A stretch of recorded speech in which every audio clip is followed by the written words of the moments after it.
warahmatullahi wabarakatuh. Bismillahirrahmanirrahim. Alhamdulillahi wa kafa, wassalatu wassalamu ala sayyidina al-mustafa wa ala alihi wa sahbihi min ahli sidqi wal wafa.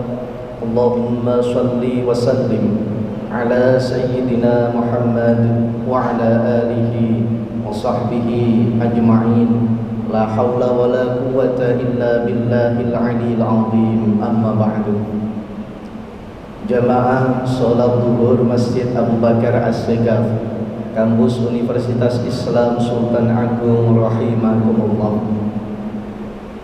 Ketika kita melihat di dalam parenting kehidupan, kemudian kita melihat misalnya ada al-ummah madrasatul ummah, bahwa ibu adalah merupakan madrasah yang pertama bagi anak-anaknya. Maka kemudian terkadang hal ini dimaknai secara letterlek oleh sang ayah. Kemudian sang ayah ketika di rumah membisu buta, tidak mau untuk ikut mengurusi terkait dengan komunikasi edukatif yang terjalin antara orang tua dan putranya, karena berpedoman bahwa kegiatan pengasuhan, kegiatan edukasi di rumah lebih besar dipasrahkan kepada sang ibu dibandingkan sang ayah. Maka dari ini mari kita mencoba untuk melihat bagaimana kemudian Al-Quran memandang dialog yang terjadi antara orang tua dan anak. Apakah porsinya lebih banyak ibu yang harus berkomunikasi edukatif kepada sang anak, ataukah malah sebaliknya sang ayah yang harus proaktif dalam kerangka melakukan komunikasi edukatif terhadap putra-putrinya sehingga mampu menghasilkan generasi yang khairah ummah, generasi yang fid dunya hasanah wa fil akhirati hasanah wa qina adzabannar. Bapak Ibu para jamaah rahimakumullah, ada tesis yang menarik yang ditulis oleh Sahlah, di mana Sahlah ini adalah mahasiswa magister yang lulus di Ummul Qura. Beliau menuliskan terkait dengan tesis Hiwarul Aba lil Abna fil Qur'anil Karim wa tatbiqatuhu tarbiyah. Ada sebuah tesis yang ditulis oleh beliau yang berjudul Dialog antara orang tua terhadap anak dan aplikasinya terhadap teori pendidikan Islam. Bapak Ibu para jamaah rahimakumullah, setelah melakukan penelitian yang mendalam, ternyata di dalam Al-Quran ditemukan sekitar ada 17 dialog yang terjadi antara orang tua dan juga anaknya.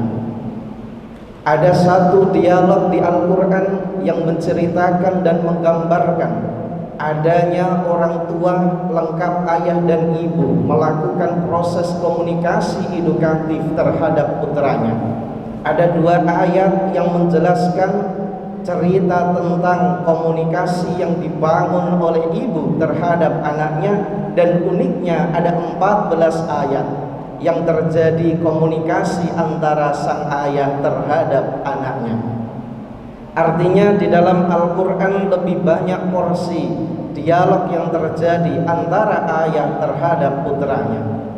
Oleh sebab itu, maka ketika kita ingin di dalam proses pendidikan parenting keluarga menghasilkan generasi yang terbaik, maka asumsi bahwa ayah adalah orang yang hanya bekerja di luar, kemudian istri atau sang ibu kita pasrahi secara totalitas pendidikan anak-anak kita, itu adalah kurang tepat.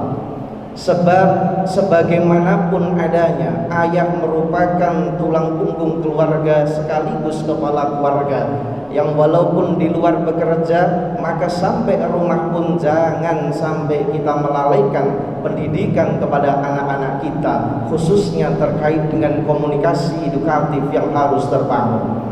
Di antara 14 ayat yang menceritakan terkait dengan komunikasi edukatif yang dilakukan oleh ayah terhadap anaknya, di antaranya sudah sangat berhasil, misalnya cerita tentang Nabi Yakub, cerita tentang Nabi Ibrahim, cerita tentang Luqmanul Hakim dan lain sebagainya.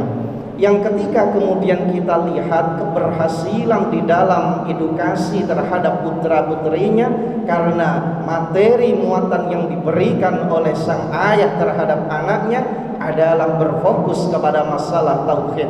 Oleh sebab itu, maka pondasi awal di dalam pendidikan yang harus kita tanamkan terhadap keluarga kita adalah pendidikan ketauhidan, akidah yang harus mengakar kuat di dalam sanubari kehidupan putra-putri kita. Maka sebagaimana yang diceritakan di dalam Al-Quran, Nabi Ibrahim, Nabi Yakub pun juga berpesan kepada anak-anaknya, wala tamutunna illa wa antum muslimun. Janganlah kalian wafat kecuali dalam kondisi yang Islam. Oleh sebab itu, maka tidak salah ibu berperan penting di dalam pendidikan keluarga. Namun sangat salah jika ayah membisu buta, tidak mau cawe-cawe terhadap pendidikan yang ada di dalam keluarga.